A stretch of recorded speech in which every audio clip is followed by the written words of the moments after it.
Chapter 1. Blood in the Streets. Los Angeles, 1992. The city was a battleground, a sprawling concrete jungle where survival meant everything, and loyalty was as valuable as gold. The air was thick with the scent of smog, weed, and blood, a toxic blend that clung to the streets like a second skin. In this city, the American dream was just another hustle, and everyone was a player in the game. DeAndre "Dre" Washington was no different. Born and raised in South Central, Dre knew the streets like the back of his hand. He wasn't born into money, but he was born with ambition, and that was worth more than any silver spoon. Dre was a hustler, a kingpin in the making, and he was willing to spill as much blood as it took to claim his throne. Dre started small, selling nickel bags of weed on the corner of 63rd and Crenshaw. The money was petty, but it was a taste of what could be, and that taste turned into a hunger. By the time he was 18, Dre had moved up the food chain, dealing in crack cocaine, a drug that was tearing the neighborhood apart while making him rich. He knew the dangers, cops, rivals, and even his own people, but he also knew that fear was just a tool, something to be used, never something to be felt. Jaden J-Rock Davis was Dre's right-hand man. The two had grown up together, running the streets since they were kids, their bond forged in the fires of the hood. Where Dre was calculating, J-Rock was ruthless, a pit bull on a short leash, always ready to snap. He had a reputation for handling business with a level of violence that made even the hardest gangsters think twice. J-Rock had a temper, and when he lost it, bodies dropped.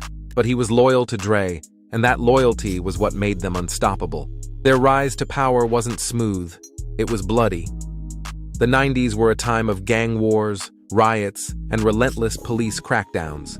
Dre and J-Rock had to navigate a landscape where enemies lurked on every block, and death was just another part of the game. But they had something their rivals didn't: vision. Dre saw beyond the corners, beyond the blocks. He saw an empire.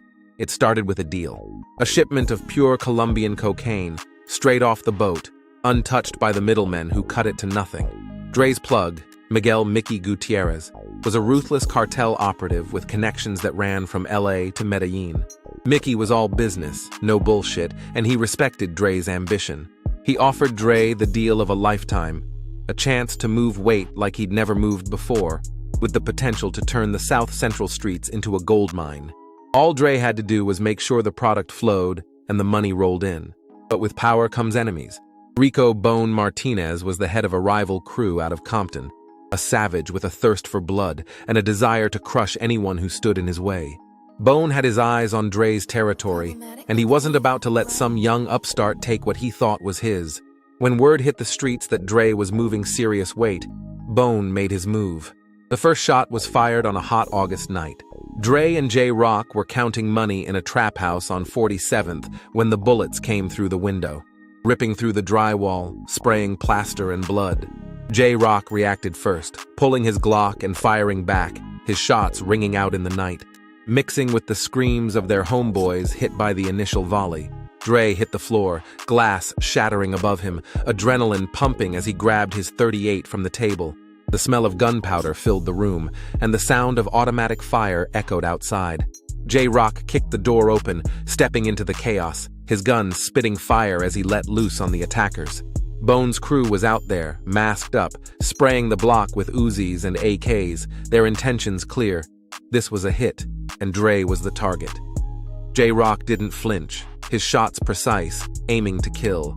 He dropped two of them before they even saw him coming, their bodies crumpling to the pavement, blood pooling beneath them.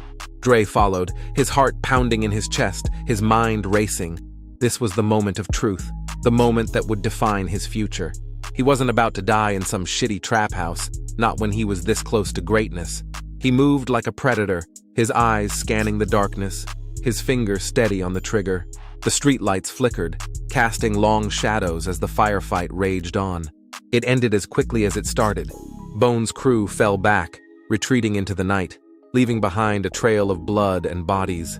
J-Rock was breathing heavy, his shirt splattered with blood, some of it his, most of it theirs. Dre stood over the carnage, his mind cold, calculating. This was just the beginning. If Bone wanted war, he'd get it. But Dre wasn't just playing for territory, he was playing for everything. And in the streets of Los Angeles, everything came with a price.